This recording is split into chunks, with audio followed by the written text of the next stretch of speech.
Bro ఇప్పుడు Rajamouli guarantee మనకు ప్రపంచవ్యాప్తంగా గుర్తింపు తెచ్చుకున్నటువంటి తెలుగు డైరెక్టర్. ఫస్ట్ మన తెలుగు సినిమా ఇండస్ట్రీని అగ్రస్థానంలో నిలబెట్టిందంటే ఆయనే. సో అలాంటి వ్యక్తి కాపీ కొడతాడా ఒక సీన్ని కానీ ఒక క్యారెక్టర్ని కానీ అంటే ఆల్మోస్ట్ ఎవ్వరు కూడా నమ్మరు. సో నిన్న SSMB 29 సినిమా నుంచి పృథ్వీరాజ్ సుకుమారన్ గారు ఒక ఫోటో రిలీజ్ చేశారు. సో ఆ ఫొటోస్ కానీ ఆ లుక్స్ చూసినప్పుడు ఫస్ట్ బాగానే రియాక్ట్ అయ్యారు. ఇంకా ఆ తర్వాత ట్రోలింగ్ స్టార్ట్ అయిపోయినాయి అనమాట. కాపీ కొట్టేశాడు మన జక్కన్న కూడా, ఆఖరికి ఈయన కూడా స్పాయిల్ అయిపోయాడని చెప్పేసి. సో మరి మీరేం చెప్తారు దానికి? సో ఖచ్చితంగా రాజమౌళి గారు ఆయన కెపాసిటీ ఏంటి, ఆయన ఎలాంటి సినిమాలు తీస్తాడు, మనం అంతా ఆయన అంటే 100% సక్సెస్ రేషియో ఉన్న డైరెక్టర్ ఆయన. సో రాజమౌళి గారు వంక పెట్టడానికి లేదు, ఎందుకంటే ఆయన సినిమా వస్తుందంటే ఆడియన్స్ ఆ కంటెంట్ ఏంటి ట్రైలర్ అని కూడా చూడక్కర్లా. రాజమౌళి బ్రాండ్ మీద సినిమాకి వెళ్ళిపోతారు. హీరో ఎవరని కూడా ఆ ఫ్యాన్స్ అయితే ఫస్ట్ లుక్ల కోసం వాటి కోసం అప్డేట్స్ కోసం ఎదురు చూస్తూ ఉంటారు. సో 2-3 సంవత్సరాలు షూటింగ్ టైం పడుతుంది. అందరూ తెలిసిందే, దాన్ని ప్రిపేర్ అయిపోయారు, మెంటల్గా ఫిక్స్ అయిపోయారు ఫ్యాన్స్ అయినా ఆడియన్స్ అయినా. సో ఇప్పుడు రాజమౌళి గారి సినిమా పోస్టర్ పడితే జనాలు థియేటర్కి వెళ్ళిపోతారు. అందరూ హీరో ఎవరు ఏంటి, ఏగుందా దోమ ఉందా కమెడియన్ ఉన్నాడా చూడరు. సో మరి ఒక నార్మల్ కమర్షియల్ హిట్స్ చేసుకునే దగ్గర నుంచి ఒక బిగ్ స్పాన్లో మగధీర లాంటి ఒక బిగ్ స్పాన్ సినిమా చేశారు. సో అక్కడ సౌత్ ఇండియా మొత్తం మాట్లాడుకున్నారు మగధీర గురించి.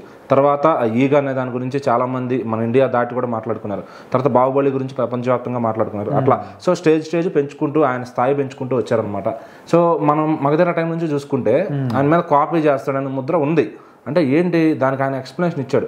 సార్ మగధీర 300 వారియర్స్ అనే ఇంగ్లీష్ మూవీ కాపీ కొట్టారంట. అంటే అక్కడ ఒక ఫైట్ ఉంటుంది 100 మందితో.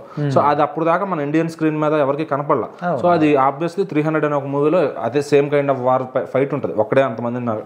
సో ఆ కాపీ కొట్ల ఆయన ఏం చెప్పారు దానికంటే, అంటే ఇన్స్పిరేషన్ తీసుకుంటామండి. ఇప్పుడు మన పాత సినిమాల్లో కొన్ని సీన్స్ చూసి అది ఇప్పుడు కూడా పెట్టుకోవాలనిపిస్తుంది మనకి. సో ఆ విధంగా హాలీవుడ్లో లాంటి సినిమా అలాంటి టెక్నికల్ మనం కూడా తీయగలము అని చెప్పడానికి నేను అట్లాంటిది తీస్తున్నాను.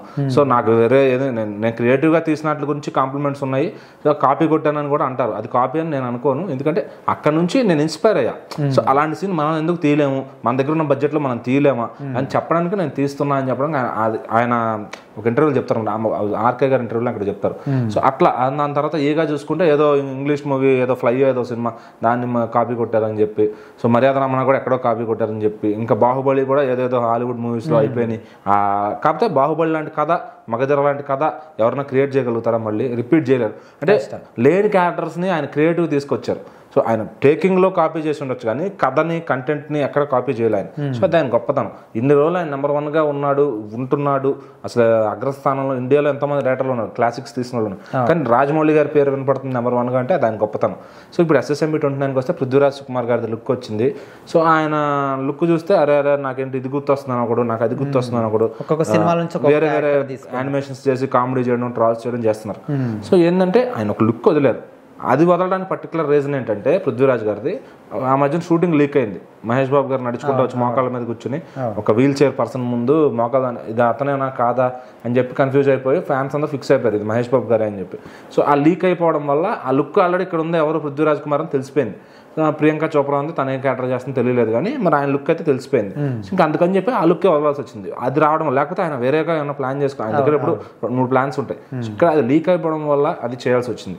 సో దాని క్యారెక్టర్ అంతా కూడా నీట్గా పృథ్వీరాజ్ కుమార్ గారికి ఏదో కావాలి, ఆయన ఏదో సంథింగ్ ఆయనకు ఒక ఎనర్జీ లిక్విడ్ లాంటిది. ఇప్పుడు మన కల్కిలో చూసాం, ఎవరికి కమల్ హాసన్ గారికి ఏదో కావాల్సి వస్తుంది. సో అట్లా అంత ముందు ఇంకేదో 24 సినిమాలో అతను కావాలి బతకాలని. అంటే ఇప్పుడు చాలా మంది బిగ్ షాట్స్ ఏంటంటే బతకడానికి ఏదన్నా చేస్తారు. ఇప్పుడు 70 ఏళ్ళ 100 ఏళ్ళ ఆయుష్ సరిపోదు, వాళ్ళు ఇంకా ఎక్కువ కాలం బతకడానికి ఏం చేయాలి అని ప్రయత్నాలు, డబ్బు సంపాదించేది అందుకు ఎవరైనా, కానీ దేవుడు సృష్టించిన దాని ప్రకారం కొంతకాలమే బతుకుతాము, చావు అనేది ఎవరికైనా తథ్యం అనమాట. ఎంత లెజెండరీ పీపుల్కైనా ఎంత కోట్లు సంపాదించడానికి పడుకోవాల్సింది. సో ఇక్కడ క్యారెక్టర్ పృథ్వీరాజ్ గారితో ఒక మంచి క్యారెక్టర్ డిజైన్ చేశారు. ఇప్పుడు అతను బతికించాలని అతని కోసం సంజీవన్ తేవాలి, దానికోసం హనుమంతుడు వెళ్తాడు. ఈ కథ మనందరికి తెలిసిందే. అదే ఇక్కడ మహేష్ బాబు గారు అనుకుందాం ఫర్ సపోజ్. కానీ ఇక్కడ రాజమౌళి గారు చెప్పాలనుకుంటుంది ఏంటంటే నా గెస్ ప్రకారం ఇక్కడ సంజీవన్ తీసుకొచ్చేది శివుడు అయితే అట్లా ఉంటుంది. మనం హనుమంతుడు కథ చదువుకున్నాం రామాయణంలో, కానీ ఇక్కడ శివుడు తీసుకొస్తే ఎట్లా ఉంటుంది, ఎందుకంటే సినిమా అంతా శివుడు బ్యాక్ డ్రాప్లో జరుగుతుంది. సో దీన్ని ఎట్లా ఇంటర్లింక్ చేస్తారు, ఎలా కన్విన్స్ చేస్తారు, మహేష్ బాబు గారిని ఆ శివుడి రూపంలో ఎలా ప్రతిష్ఠిస్తారు థియేటర్లో, అది ఫ్యాన్స్ తట్టుకోగలుగుతారా? ఒక్క అరగంట చాలు రాజమౌళి గారికి సినిమాని రక్తికరించడానికి. సినిమా అంతా టైంపాస్కి వెళ్ళిపోయినా కానీ ఒక్క అరగంట మాత్రం ఇండియాలో ఎవడో తీలేడరా ఇలాంటిది అన్నట్టుగా తీస్తారనమాట. సో మరి SSMB 29 as a globe trotter కూడా అదే విధంగా వెళ్ళబోతుంది.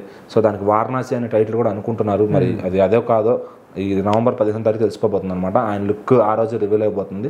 సో జియో హాట్స్టార్లో లైవ్ వస్తుంది అంటున్నారు. లైవ్లో చూడాలనుకుంటే కనుక, అంటే రియాలిటీగా వెళ్ళి చూడాలనుకుంటే రామోజీ ఫిల్మ్ సిటీలో ఫ్యాన్స్కి పాసెస్ అరేంజ్ చేస్తారంట. సో అందరూ జాగ్రత్తగా వెళ్ళి జాగ్రత్తగా వస్తే హ్యాపీ.